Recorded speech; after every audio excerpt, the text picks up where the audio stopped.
बिस्मिल्लाहिर्रहमानिर्रहीम। अस्सलाम वालेकुम। हम बात करेंगे उज़ैर बलोच का मामला है। अली ज़ैदी ने जो आज ट्वीट और वीडियो एक ट्वीट की है हबीब जान की, उसके ऊपर भी बात करेंगे। और ज़्यादा अहम जो टॉपिक है आज के हमारी गुफ्तगू का वो है मौलाना फजल रहमान, बिलावल ज़रदारी और आसिफ ज़रदारी की रात 1.5 घंटा होने वाली मुलाकात है। और ये कोई आम मुलाकात नहीं है। मौलाना फजल रहमान दोबारा से एक्टिव हो गए हैं पाकिस्तान के लिए और पाकिस्तान के ख़िलाफ़, और हुकूमत पाकिस्तान और इमरान खान के ख़िलाफ़ वो नए सिरे से साजिशें बनाना शुरू कर दी हैं। और क्योंकि जब भी मुल्क दुश्मनी की बात होगी या इमरान खान दुश्मनी की बात होगी तो 3 लोगों का नाम सर फहरिस्त होगा: मौलाना फजल रहमान, मरीम नवाज़ और आसिफ ज़रदारी, बिलावल ज़रदारी। अब दोबारा ये लोग इकट्ठे हो गए हैं और सुनने में ये भी आया है कि मरीम नवाज़ का नवाज़ शरीफ का पैगाम लेकर गए हैं नवाज़ शरीफ के आसिफ ज़रदारी के पास, क्योंकि शहबाज शरीफ अभी तक मफाहमत की सियासत कर रहा है।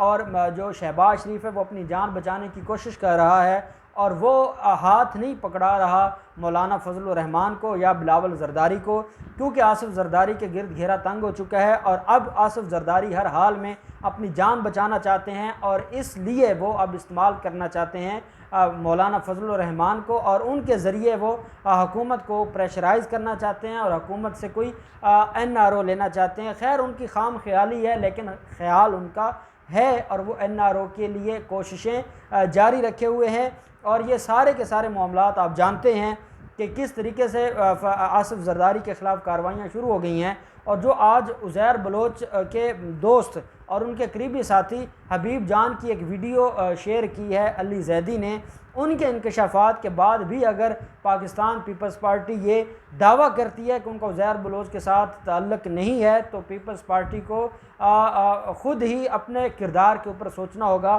कि वो किस हद तक वो ढीठ लोग हैं और किस हद तक उनके अंदर शर्म और हया नामी चीज़ नहीं है।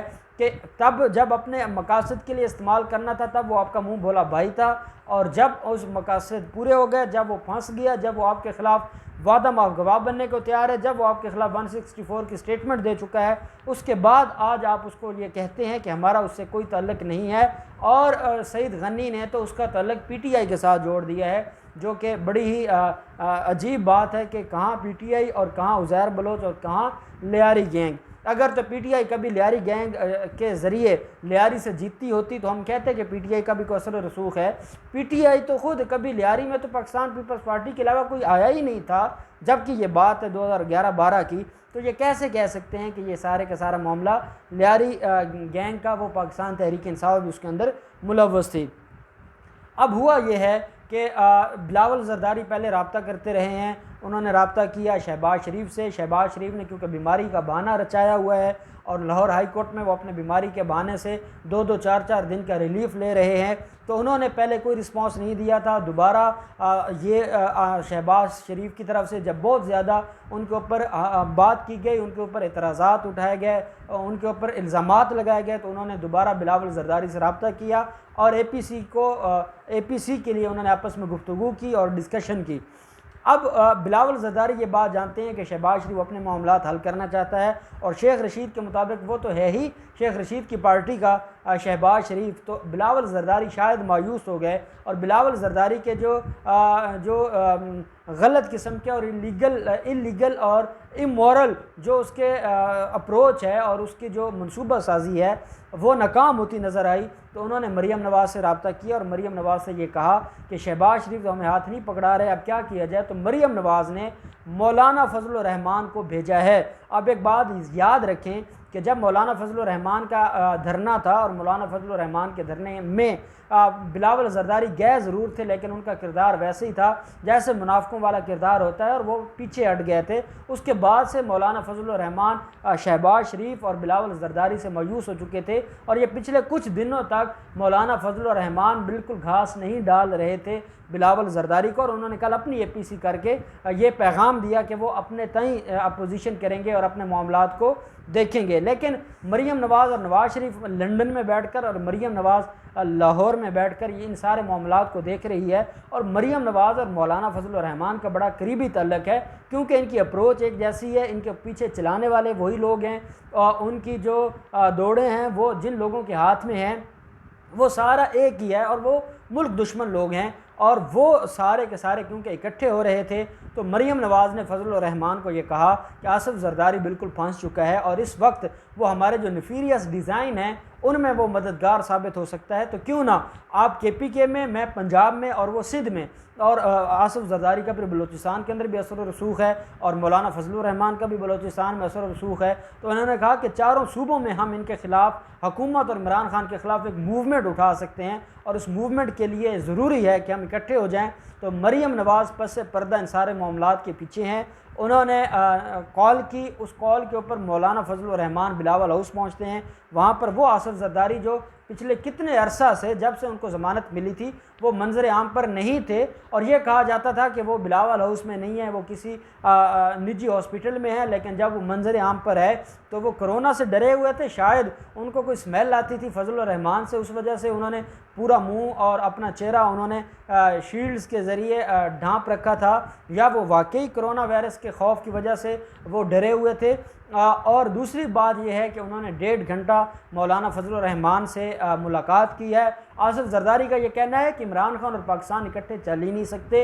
इमरान खान पाकिस्तान के लिए बहुत बड़ी मसला बन चुके हैं, पाकिस्तान के बका का मसला है। अगर इमरान खान मज़ीद कुछ अरसा पाकिस्तान के हुक्मरान रहते हैं तो वो पाकिस्तान के लिए बड़ा मसला हो जाएगा। हकीकत यह है कि इमरान खान कुछ अरसा रह गए तो ये इन करप्ट माफिया के लिए बहुत बड़ा मसला होगा और इनके लिए पाकिस्तान में सर्वाइव करना बहुत मुश्किल हो जाएगा, और ये बात ये जानते हैं और बिलावल जरदारी भी ये बात जानता है। आसिफ जरदारी को अब दो फिक्र हैं, एक तो उनको 18वीं तरमीम की तो बहुत ज़्यादा टेंशन है, शायद उनके जो हार्ट के इश्यूज़ हैं वो मौलाना फजलुर रहमान हूँ, चाहे वो नवाज़ शरीफ हूँ, चाहे वो आसिफ जरदारी हूँ, इनकी जो बीमारियाँ हैं उन बीमारियों में सबसे बड़ी वजह इमरान खान है और दूसरी बड़ी वजह 18वीं तरमीम है। अब इनको ख़तरा ये, अब ये जानते हैं कि 18वीं तरमीम इमरान खान से नहीं ख़त्म होने वाली, इमरान खान के पास 2/3 मेजॉरिटी नहीं है, लेकिन इनको अपनी औकात का भी पता है और ये जानते हैं कि हर मौका पर इनके लोग जाकर इमरान खान के साथ बैठ जाते हैं। तो जब इमरान खान के साथ लोग बैठ जाते हैं तो उसका मतलब है कि इमरान खान तो किसी भी लम्हे, जैसे कमर बाजवा साहब के हवाले से अमेंडमेंट को मंजूर करवा लिया था, जैसे बजट मंजूर करवा लिया है, हर मौका पर इमरान खान वो कर देते हैं। जैसे चेयरमैन सेनेट का इलेक्शन था उसके ऊपर इमरान खान ने सरप्राइज़ दिया था, इमरान खान तो सरप्राइज़ पर सरप्राइज़ देते जा रहे हैं। अब इनको ख़तरा ये है, ये 18वीं तरमीम से इसलिए डरते हैं, ये खुद जानते हैं कि इमरान खान के पास अपनी इतनी मेजॉरिटी नहीं है, लेकिन इनको अपने जो कारतूस हैं उनके ऊपर इनको एतमाद नहीं है। और उसकी वजह यह है कि इन्होंने अपने लोगों के लिए किया क्या है, इन्होंने सिवाय अपने ख़ानदानों के लिए और कुछ नहीं किया, और यही वजह है कि इनके अपने लोग मायूस हो चुके हैं और वो वक्तन फ़वक्तन इमरान खान को सपोर्ट करते रहते हैं। नून लीग के काफ़ी लोग वज़ीर आला पंजाब के पास आते जाते रहते हैं, वफाक में बहुत ज़्यादा लोग हैं जो अपोजिशन के हैं, जो वफाक के साथ हाथ बढ़ाने के लिए तैयार बैठे हैं और वो उनको सामने नहीं लाया जाता, लेकिन वह हर मौका पर वफाक को और वफाकी हुकूमत को सपोर्ट करते हैं। और दूसरा NFC अवार्ड के हवाले से इनको बड़ी तकलीफ़ है और ये कहते हैं कि जो वफाक इकट्ठा करता है पैसा, उसमें से जो हमें हिस्सा मिलता है वो पूरा नहीं है।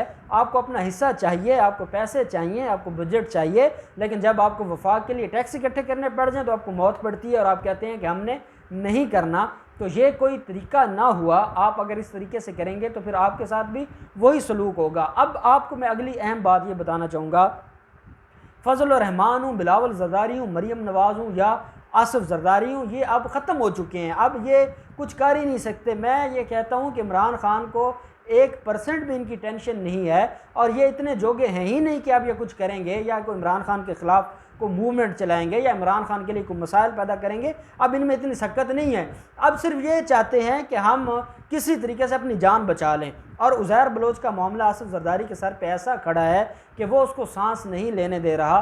कहीं उनके ख़िलाफ़ फ़र्द जुर्म ऐद होना है, कहीं पे उनको गिरफ़्तारी के अहकाम जारी हो चुके हैं, कहीं पे शुगर माफिया के बतौर हेड के तौर पर उनको जाना जा रहा है और कहीं पे उज़ैर बलोच उनकी जान लेने को तैयार है। और यही बात है कि अली जैदी ने जो आज ट्वीट किया है और जिस तरीके से हबीब जान का वो बयान रिकॉर्ड सुनाया है, वीडियो सुनाई है, जिसमें वो कह रहा है कि 2012 के ऑपरेशन के बाद दोबारा पाकिस्तान पीपल्स पार्टी से हमारा रब्ता हुआ 5 करोड़ रुपए पाकिस्तान पीपल्स पार्टी की क़यादत ने हमें भिजवाए हमारे मसाइल हल करने के लिए। उसके बाद शर्मिला फ़ारूकी हूँ, कायम अली शाह हो या फ़रियाल तालपुर हूँ, वो जाती हैं उज़ैर बलोच से मिलने के लिए। फिर उज़ैर बलोच की मुलाकात होती है आसिफ ज़रदारी से, आसिफ ज़रदारी से वो फ़ोन पर बात करवाते हैं और ये सारे के सारे मामलात वो ये कहते हैं कि मुख्तलिफ जो टारगेट किलिंग्स थी और मुख्तलिफ जो मामलात थे उज़ैर बलोच से, वो करवाने वाले और कोई नहीं थे बल्कि आसिफ ज़रदारी थे। साथ उनका ये कहना था कि वो मुंह भोला भाई समझते थे, मुंह भोला भाई उज़ैर बलोच को समझते थे और उज़ैर बलोच को वो इलेक्शन लड़वाना चाहते थे। इलेक्शन नहीं लड़वाया, उसकी वजह यह है कि वो इन लोगों को कोई अहमियत नहीं देते और उज़ैर बलोच को अब ये बात समझ आ गई है कि सिवाय उनका किरदार किराए के कातिल के और कुछ नहीं था।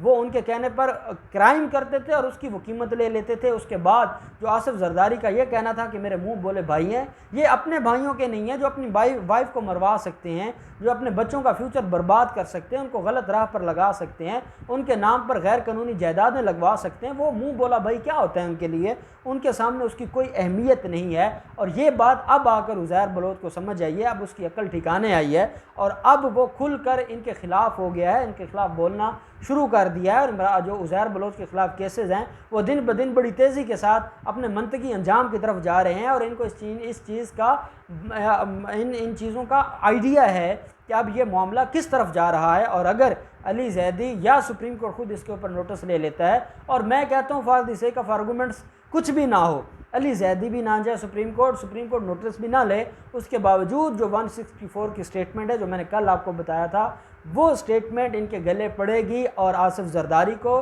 फ़रियाल तालपुर को, जुल्फ़कार मिर्ज़ा को, कायम अली शाह को, इन सारे लोगों को जवाब देना होगा। इनके पास कोई और ऑप्शन नहीं है, हर हाल में इनको जवाब देना होगा। और अगर ये जवाब नहीं देंगे तो ये ऐसे जेल में जाएंगे कि सिवाय फांसी के इनके लिए कोई और आज़ादी नहीं होगी।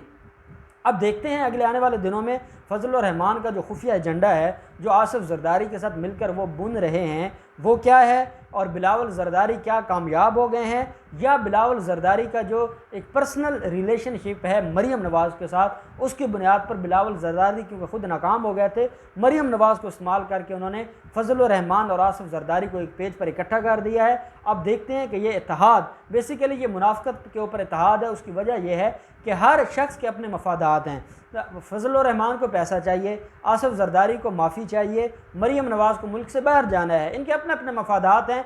नाम ये कौम का लेंगे, नाम ये लेंगे कि ये शायद बड़े कौम के खैर ख़्वाह हैं, पाकिस्तान के खैर ख़्वाह हैं, ये रियासत के लिए कुछ करना चाहते हैं। पूरी कौम जानती है कि जब ये पाकिस्तान के लिए आवाज़ बुलंद करने लगते हैं तो कौम खुदा से माफ़ी मांगती है कि मौला इन्होंने पाकिस्तान की भलाई का नाम लिया है या नारा लगाया है, अब ये पाकिस्तान के ऊपर कोई आफत लेकर आएंगे।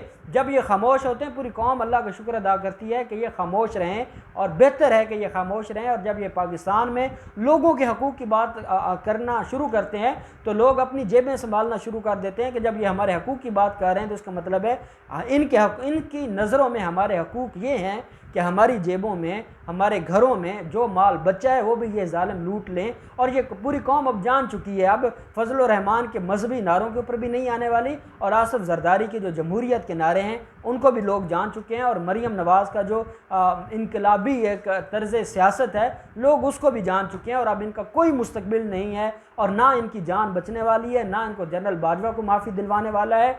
इमरान खान तो पहले ही कोई कंप्रोमाइज़ करने को तैयार नहीं है। इनका मुस्तकबिल सब लोगों का जेलों में है, ये लंबे अरसे के लिए जेल में रहेंगे और इनकी सारी साजिशें इनके साथ ही कब्रों में चली जाएंगी। और इंशाअल्लाह अल्लाह पाक पाकिस्तान की हिफाजत करेगा, इमरान खान की हिफाजत करेगा और हर उस शख्स जो पाकिस्तान के साथ खैर खा है अल्लाह उसकी मदद करेगा। अल्लाह पाक हम सब का हामी नासिर हो।